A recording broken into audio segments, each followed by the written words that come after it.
In this video, we're talking about the merits and demerits of a side hustle versus solopreneur versus entrepreneur, and which is the right path for your situation.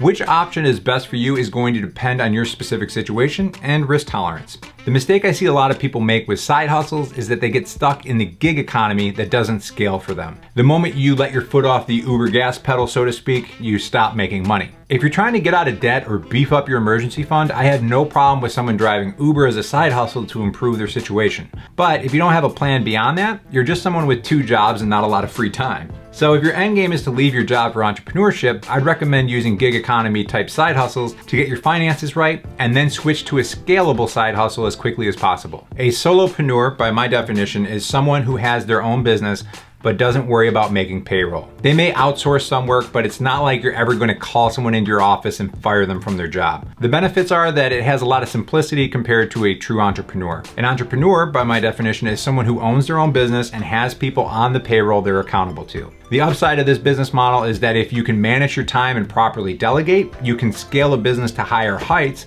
than most solopreneurs can. It's possible that you can create a profitable business you don't even need to operate yourself. However, you're also dealing with the stress and complexities of having other people rely on you for their income. Everyone is different, but in my opinion, the best way to cut ties with the 9-to-5 is to figure out a low-cost, scalable side hustle that can turn into a solopreneur opportunity. The reason being is that it's less messy to scale up into an entrepreneur rather than scale down into a solopreneur, unless you really like firing people. In my case, I've been able to leverage my YouTube channel into a scalable side hustle. My expenses are extremely low at around a few $100s a month, and like a snowball rolling down a hill, I see my income steadily increase over time as the momentum carries it forward. In July of 2020, I am transitioning from a full-time employee into a fractional advisor role with the long-term goal of becoming a successful solopreneur. Now, if you have entrepreneurial dreams, you need to make sure you're surrounding yourself around the right people, and that's why in the next video, we'll talk about avoiding the dimwits.